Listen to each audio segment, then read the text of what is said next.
Praise the Lord.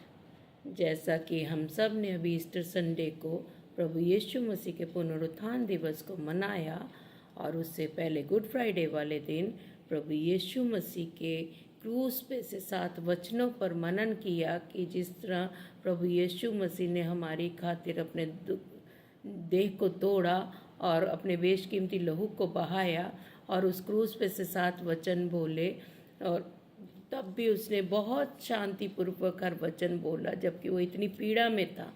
और एक वचन उसने बोला कि पूरा हुआ और अपने प्राण त्याग दिए। पूरा हुआ मीन्स उसने अब पिता की मर्जी को पूरा किया। वो इतना आज्ञाकारिता में था, वो परमेश्वर भी था और मानव भी था। वो अपने आप को बचा सकता था, लेकिन परमेश्वर की मर्जी को उसने पूरा किया और उसने अपनी देह को तोड़ा, उस दर्दनाक मृत्यु को सहा ताकि हमें नजात मिले। और जब उन्होंने अपने प्राण त्याग दिए तो वहाँ उपस्थित जितने भी लोग थे उनमें से शास्त्री, फरीसी और बहुत सारे लोग सोच रहे होंगे प्रभु यीशु मसीह का चैप्टर यहाँ पर क्लोज हो गया, लेकिन ऐसा नहीं था और उनकी कहानी वहाँ पर समाप्त नहीं हुई।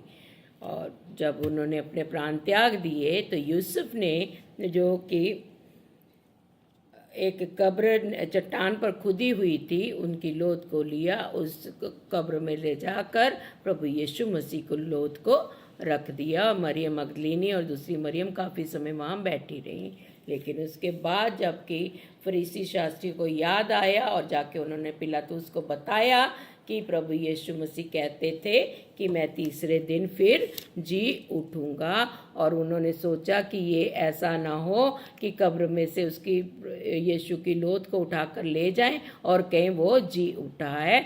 तो उन्होंने वहाँ पर एक बहुत बड़ा कब्र के वहाँ बहुत बड़ा पत्थर कब्र पर लगा दिया और पहरा बिठा दिया।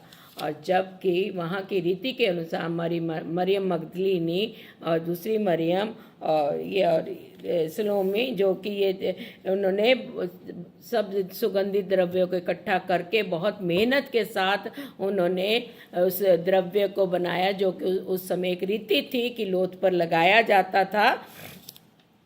और उन्होंने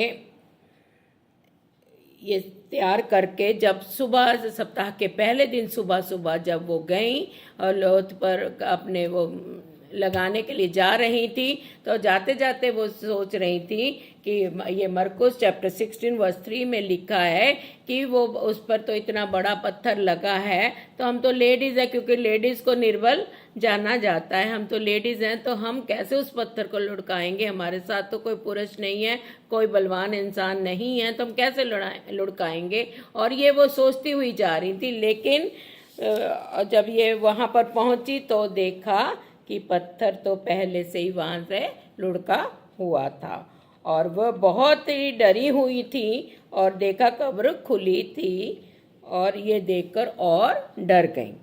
तब स्वर्गदूत ने उनसे कहा, जो कि मैथ्यू चैप्टर 28 वर्स 5 और 6 में है, उसने कहा, मत डरो, मैं जानता हूँ कि तुम यीशु को जो क्रूस पर चढ़ाया गया था ढूंढती हो। तब अब वह यहाँ पर नहीं है, परंतु वह अपने वचन के अनुसार जी उठा है। आओ यह स्थान देखो जहाँ प्रभु यीशु पड़ा था। आज मैं आप सबको भी ये उत्साहित करना चाहूँगी, और मैं भी उसी में हूँ, कि जैसे बहुत सारे हमारे जीवन में ऐसे पत्थर हैं, ऐसी बड़ी बड़ी परेशानियां हैं, ऐसे बड़े बड़े संकट आते हैं और ऐसी चीज़ें हैं हमारे जीवन में, हम सोचते हैं कि उस पत्थर को जो किसी भी परेशानी के रूप में, बीमारी के रूप में, संकट के रूप में है हमारे ऊपर आती हैं, वो एक पत्थर के समान ही है, तो हम भी सोचते हैं उसको कौन हटाएगा, उस बाधा को कौन दूर करेगा। लेकिन आज मैं आपसे कहना चाहूँगी, वही प्रभु यीशु मसीह आपके और मेरे जीवन की रुकावट को दूर करेगा। जिसने मृत्यु पर विजय पा ली, तो वो हमारे जीवन की रुकावटों को भी दूर कर सकता है। प्रभु का वचन जो हमें आपको मुझे ये बताता है कि मत डरो। जो स्वर्गदूत ने उन्हें कहा कि मत डरो। जैसे और स्त्रियां ने जो 28 वर्ष, मत्ती 28 की 5 वर्ष बताती है, यीशु को जो तुम क्रूस पर चढ़ाया गया था ढूंढती हो वचन के अनुसार, जो 6ठे वचन में बताता है कि वचन के अनुसार वो जी उठा है। अब वो यहाँ पर नहीं है। उसने कहा यह अवश्य है कि मनुष्य का पुत्र को क्रूस पर चढ़ाया जाए और उसके बाद वो तीसरे दिन जी उठे।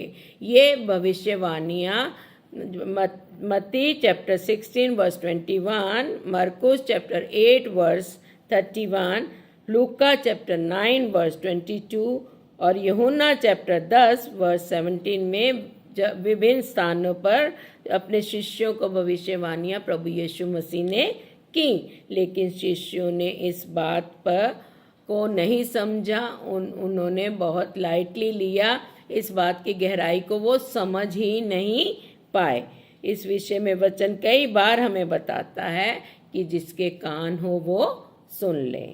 कुरिन्थियंस में चैप्टर 15 वर्स 3 और 4 जो हमें बताती है, ये पौलुस है कुरिन्थियों की कलीसिया को बताता है, क्योंकि मैं तुम्हें वह बात बताता हूँ जो मुझे सबसे पहले मिली थी कि मसीह हमारे पापों के लिए मरा, जैसे कि शास्त्रों में कहा गया है कि वह दफनाया गया और तीसरे दिन शास्त्रों के अनुसार से जी उठा।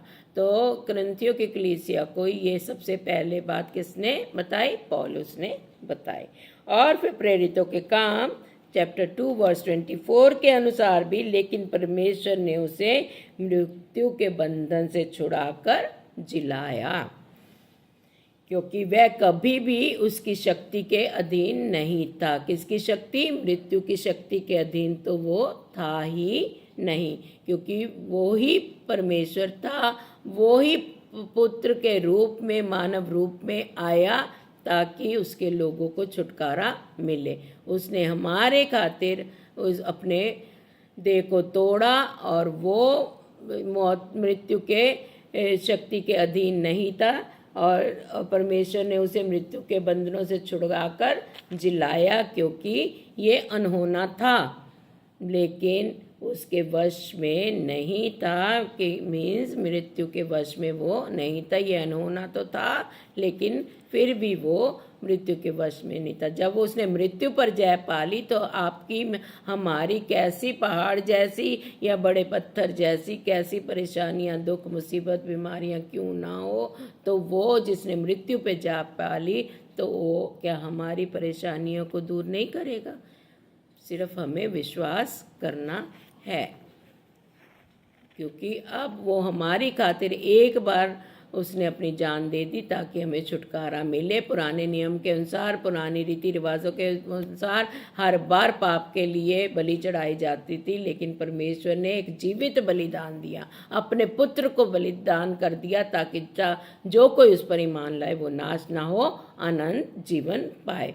यूहन्ना चैप्टर 2 वर्स 19 में भी प्रभु यीशु मसीह ये कहते हैं, इस मंदिर को गिरा दो और मैं इसे 3 दिन में खड़ा कर दूंगा। लेकिन शिष्यों को फिर भी समझ नहीं आई और वो कह रहे हैं कि जिस मंदिर को बनाने में 40 साल लगे, प्रभु ये कैसे हो सकता है कि वो 3 दिन में खड़ा कर दें। वो ये जानते ही नहीं थे कि प्रभु यीशु मसीह तो अपनी देह के बारे में बात कर रहे हैं। यीशु कह रहा था कि उन्होंने फिर भी प्रतीति नहीं की, उन्हें ये बात समझ में ही नहीं आई। इसी तरह कई बार हम अपनी बुद्धि, अपने समझ, अपने ज्ञान का इतना सहारा लेते हैं, इतना बोलते हैं कि हम परमेश्वर की या पवित्र आत्मा की धीमी आवाज़ को सुन ही नहीं पाते, समझ ही नहीं पाते। इसलिए वचन कहता है शांत रहो और उसकी मर्जी को जानो और उसके अनुसार अपने जीवन को व्यतीत करो। उसने हमारी खातिर अपने प्राण दे दिए। हम अब पाप के बंधन में नहीं हैं, हम भी उसके साथ पुनर्जीवित हो गए हैं। मेरे प्रियो, आज भी उसके वचन हमें यही याद दिलाता है कि 2000 साल पहले जो निष्पाप प्रभु यीशु मसीह, जो निष्पाप निष्कलंक मेमना था, उसने हमारे पापों को, बीमारियों को, हमारे बंधनों को और जो हमारी मरी हुई परिस्थितियों थी उससे हमें छुटकारा दिला दिया है और मौत पर विजयी हुआ है। उसने शैतान के फन को भी अपने पैरों तले रौंद जिया है। और वो कह रहा है कि मेरे बेटे, मेरी बेटी, मैंने तुम्हारे लिए, मैंने तेरे लिए, मैंने बेटी तेरे लिए, और मैं कहती हूँ मेरे लिए उसने अपनी जान दी, और ताकि हमें जीवन मिले। आज ही वह दिन है कि हम मसीह के साथ हमारा भी पुनरुत्थान हुआ है, और अब हमारा ये दायित्व बनता है कि जैसे उसने मौत पर विजय पाई, हमने भी अपने गुनाहों पापों पर विजय पा ली है। हमें भी नया जीवन मिला है। हमारा पुराना मनुष्य तब खत्म हो गया, नया जीवन पाया। तो ये हमारा अब दायित्व बनता है कि जो उसकी महिमा के लिए अपने जीवन को इस्तेमाल करें, और जो अंधकार में हैं उन तक ये सुसमाचार पहुंचाएं। जैसे कि पौलुस कहता है कि मैंने अपनी दौड़ पूरी कर ली है, मैंने अपने विश्वास की रखवाली की है, और हम भी ये कह सकें कि प्रभु यीशु मसीह ने क्योंकि हमारी खातिर अपनी देह को तोड़ा, हमारी खातिर उस दर्दनाक मृत्यु को सहा, और हमें अपने बेटे और बेटियां होने का अधिकार दिया है, तो आज हमारा भी ये दायित्व बनता है कि हम अपने परिवारों के, अपने रिश्तेदारों अजीज़ों के, अपने समाज के लोगों के, और अन्य लोग भी, ना केवल अपने, क्योंकि वो संपूर्ण समाज के लिए, संपूर्ण मानव जाति के लिए उसने अपने प्राणों को दिया था। किसी के एक विशेष समूह के लिए नहीं, पूरे संसार के लिए उसने अपने बेटे को कुर्बान किया था। तो ये हमारा दायित्व बनता है, जो परमेश्वर के वचन से अनजान है, जो उसके समाचार को नहीं जानते, सुसमाचार को नहीं जानते हैं, और उनको भी हम इस सुसमाचार को पहुंचाएं कि प्रभु यीशु मसीह ने तेरे लिए अपने प्राणों को दिया, प्रभु यीशु मसीह ने मेरे लिए अपने प्राणों को दिया, ताकि हमारे गुनाहों पापों से हमें छुटकारा मिले, हमारी बीमारियों से हमें छुटकारा मिले, और वो जो कि आज मौत पे विजयी होकर परमेश्वर की दाहिने ओर बैठा है, हमारी प्रार्थनाएं, हमारी विनतियां पिता तक पहुंचा रहा है, ताकि उसने कहा है कि मैं परमेश्वर के राज्य में जाता हूँ, और मैं जाकर तुम्हारे लिए जगह तैयार करता हूँ, और हाँ, ताकि हम जाकर हम भी वो जगह पा सकें जो उसने हमारे लिए तैयार की है,